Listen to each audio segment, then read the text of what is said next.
एक बार इंग्लैंड के एक ब्रिटिश शासक ने भारत में उस समय के बादशाह अकबर को पत्र लिखा। उन्होंने पत्र में बादशाह अकबर से एक प्रश्न किया था कि आपके भारत में सबसे सुंदर रूप किसका है। यह पत्र पढ़कर अकबर सोच में पड़ गए। तभी उनके पास तानसेन बैठे थे। उन्होंने तानसेन से पूछा, तानसेन, क्या तुम्हें पता है कि भारत में सबसे सुंदर रूप किसका है? तब तानसेन ने कहा कि हमारे भारत में तो सबसे सुंदर रूप गोकुल के ग्वाले का है। अकबर ने पूछा, यह गोकुल का ग्वाला कौन है? तब तानसेन ने कहा कि वे स्वयं श्री कृष्ण परमात्मा हैं।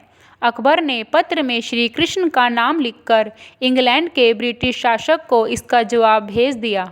समय बीतता गया। कुछ दिनों बाद अकबर ने तानसेन से पूछा कि तानसेन, तुमने कहा था कि भगवान का रूप सबसे प्यारा है, सारी दुनिया उन्हें प्यार करती है, परंतु क्या कोई ऐसा व्यक्ति है जिसे भगवान बहुत प्यार करते हों? तब तानसेन ने कहा कि भारत में तो ऐसे बहुत से ऐसे व्यक्ति हैं जिससे भगवान बहुत प्यार करते हैं। तब अकबर ने कहा कि मुझे भी उनके दर्शन करने हैं। मैं भी देखना चाहता हूँ कि उन भक्तों का कैसा रूप है जो स्वयं परमात्मा उनसे प्यार करते हैं। तानसेन ने कहा, मैं आपको उनके दर्शन अवश्य करवाऊंगा, पर बादशाह, आपको उसके लिए अपने रूप को बदलना होगा। अकबर ने अपने स्वरूप को बदलने के लिए तैयार हो गया। तानसेन और अकबर रूप बदलकर दिल्ली से चित्तौड़ पहुँचे। चित्तौड़ पहुंचकर उन्होंने लोगों से पूछा कि मीराबाई का घर कहाँ पर है। तब लोगों ने दिखाया कि वह जो दूर एक महल दिखाई दे रहा है, वह मीराबाई का महल है। उसमें मीराबाई रहती है। दोनों जब महल के द्वार पर पहुँचे और महल में प्रवेश करने लगे, तभी द्वार पर खड़े सैनिकों ने उन्हें रोक लिया और कहा कि अरे, तुम अंदर कहाँ जा रहे हो? तब दोनों बोले कि हम बड़ी दूर से आए हैं, हमें कृष्ण भक्त मीराबाई से मिलना है, हम उनके दर्शन करना चाहते हैं। तब सैनिकों ने कहा, अरे, मीराबाई यहाँ नहीं रहती, वे तो सारा दिन गिरधर गोपाल के मंदिर में रहती हैं। अगर तुम्हें उनके दर्शन करने हैं तो तुम्हें गिरधर गोपाल जी के मंदिर में जाना होगा। सिपाही की ये बात सुनकर तानसेन और अकबर गिरधर गोपाल जी के मंदिर के लिए रवाना हो गए। जैसे ही वे मंदिर में प्रवेश करने जा रहे थे, उन्होंने देखा कि गिरधर गोपाल की मूर्ति के पास एक स्त्री बैठी है। उसकी आंखों में आंसू है। उसकी इस विरह व्यथा को देखकर अकबर दंग रह गया और सोचने लगा कि एक साधारण सी स्त्री के मुख पर इतना तेज कैसे हो सकता है। तभी मीरा ने देखा कि दो भक्तजन मंदिर में आए हैं। मीरा ने पूछा, आप कौन हो? तब वे बोले कि हमने आपकी बहुत प्रसिद्धि सुनी है, इसलिए हम बहुत दूर से आपके दर्शन करने आए हैं। मीरा ने कहा कि मुझ जैसी तुच्छ भक्त के दर्शन करने से क्या होगा? दर्शन करने हैं तो श्री कृष्ण भगवान के कीजिए। मीरा ने उनका आदर सत्कार किया। अकबर तो चुपचाप थे, परंतु तानसेन बोले कि मुझे भजन गाना आता है, क्या मैं आपके गिरधर गोपाल के लिए एक भजन सुना सकता हूँ? मीरा ने कहा, अवश्य। तब तानसेन ने एक बहुत ही सुंदर प्यारा सा भजन गाया, जिसे सुनकर मीरा का दिल खुश हो गया। वे दोनों वहाँ से चलने लगे तो मीरा ने कहा, अभी थोड़ी देर और बैठकर विश्राम कीजिए, आप बहुत दूर से आए हैं। तब तानसेन ने कहा कि नहीं, अभी हमें चलना है, हम दोबारा फिर आपके गिरधर गोपाल के दर्शन करने आएंगे। जाते हुए अकबर के मन में आया कि वह अपने मूल्यवान मणिकों की माला कृष्ण भगवान के चरणों में अर्पित करके जाए। जब वे ऐसा करने लगे तो मीरा ने कहा, अरे, इन्हें इनकी कोई आवश्यकता नहीं है, मेरे भगवान तो भाव के भूखे हैं। परंतु अकबर ने कहा कि मैं अपनी श्रद्धा भाव से इस माला को उनके चरणों में अर्पित करना चाहता हूँ। मीरा ने कहा, ठीक है, जैसी आपकी इच्छा। अकबर ने माला को श्री कृष्ण भगवान के चरणों में चढ़ा दिया और वहाँ से चले गए। मीरा ने जब मंदिर की साफ सफाई की तो उसने उस माला को श्री कृष्ण भगवान के हाथों पर चढ़ा दिया। भगवान के मंदिर में कुछ लोग दर्शन करने आए तो उन्होंने भगवान के हाथ पर उस मूल्यवान माला को देखा। यह बात धीरे धीरे सारे गांव में फैल गई। सब लोग उस मणिकों की माला को देखने आई।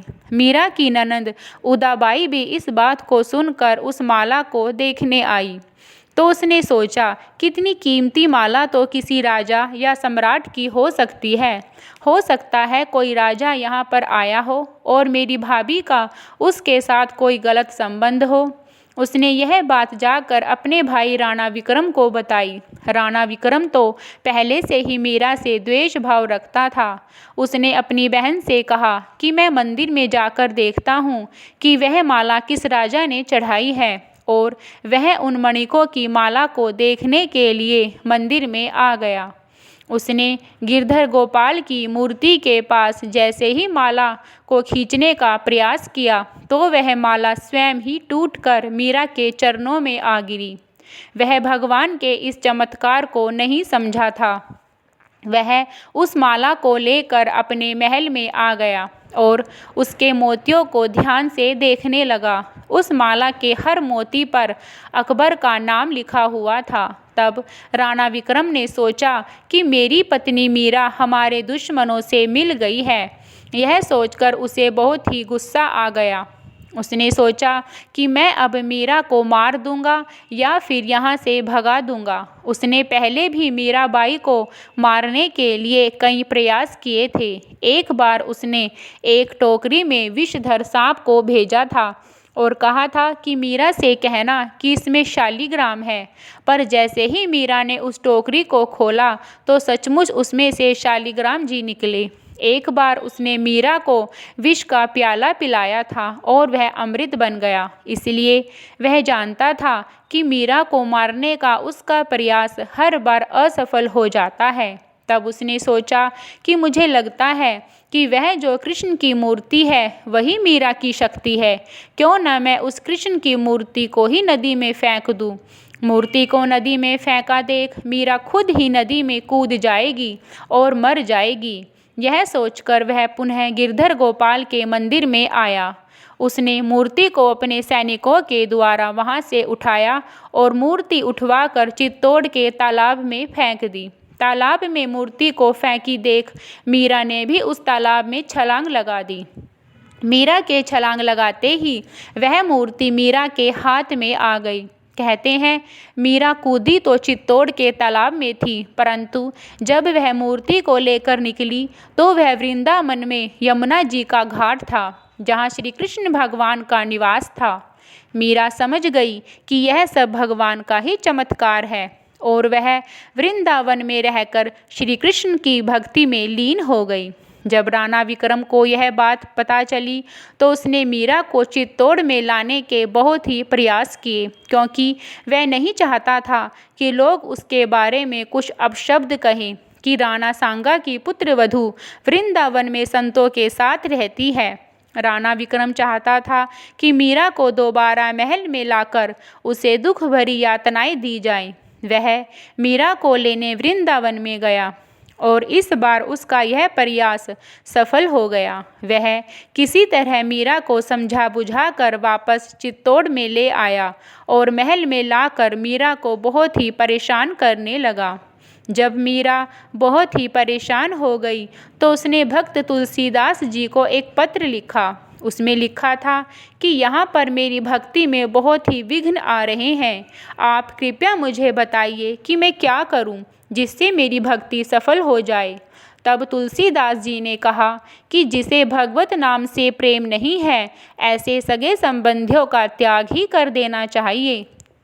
श्री तुलसीदास जी की बात मानकर मीरा अब द्वारिका आ गई थी। जैसे ही मीरा ने चित्तौड़ का त्याग किया, तब से चित्तौड़ पर मुसीबतों का पहाड़ टूट पड़ा। अब आए दिन मुगलों का चित्तौड़ पर हमला होता रहता था। कईयों के सुहाग उजड़ गए, कई लोग मारे गए। तब चित्तौड़ की जनता ने राणा विक्रम से आकर प्रार्थना की और कहा, आपने एक मीराबाई जैसे सच्चे भक्त को दुख पहुंचाया है, इसी कारण चित्तौड़ पर मुसीबत आई है, इसलिए आप मीरा जी को मनाकर वापस चित्तौड़ लेकर आइए, नहीं तो हमारा चित्तौड़ बर्बाद हो जाएगा। तब राणा विक्रम लोगों की बात को मानकर कुछ विद्वान ब्राह्मणों को द्वारिका भेजा और कहा कि मीरा को मना कर लेकर आओ।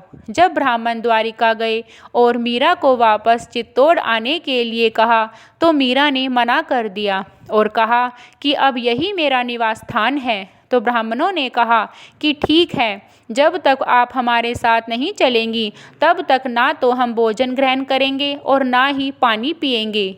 मीरा ब्राह्मणों की इस बात को सुनकर परेशान हो गई और कहने लगी, ठीक है ब्राह्मण देव, आप अन्न और जल मत त्यागिए, मैं अपने भगवान से पूछ कर आती हूँ, वे जैसी आज्ञा देंगे मैं वैसा ही करूँगी। मीरा रोते हुए भगवान श्री कृष्ण की मूर्ति के पास गई और कहने लगी कि हे कान्हा, आप मुझे फिर से बंधन में क्यों डालना चाहते हैं? क्या आप नहीं चाहते कि मैं आपके साथ रहूं? मैं तो आपकी मूर्ति में ही समा जाना चाहती हूँ, मैं यहाँ से नहीं जाना चाहती। आप मुझ पर इतनी सी कृपा कीजिए कि मेरा यह शरीर आपके चरणों में ही समर्पित हो जाए। और इस प्रकार कहकर रोने लगी। कहते हैं कि मीरा के हृदय की सच्ची पुकार सुनकर कृष्ण भगवान ने अपनी मूर्ति में ही सह शरीर मीरा को समा लिया था। जब मीरा का सारा शरीर मूर्ति में समा गया था तो भगवान की मूर्ति से एक चुनरी निकलने लगी। जब उन ब्राह्मणों ने देखा कि भगवान की मूर्ति से एक चुनरी निकल रही है परंतु भक्त मीरा गायब है, वह कहाँ गई? तब भगवान की मूर्ति में से एक आवाज़ आई कि भक्त मीरा मेरे अंदर समा गई है, अब वह चित्तौड़ नहीं जाएगी। तुम यह चुनरी का टुकड़ा चित्तौड़ ले जाओ, इससे ही वहाँ के सारे उपद्रव शांत हो जाएंगे। कहते हैं जैसे ही वे ब्राह्मण उस चुनरी के टुकड़े को चित्तौड़ में लाए, वहाँ के सारे व्यक्तियों के दुख अपने आप समाप्त हो गए। जब तानसेन ने बादशाह अकबर को मीरा के मूर्ति में समावेश की बात सुनाई तो अकबर भी हैरान हो गया था। उसने भक्त मीराबाई को मन ही मन में प्रणाम किया। तो भक्तों, जो सच्चे भक्त होते हैं परमात्मा भी उनसे दूर नहीं रह पाते और उन्हें स्वयं दर्शन देते हैं। धन्यवाद।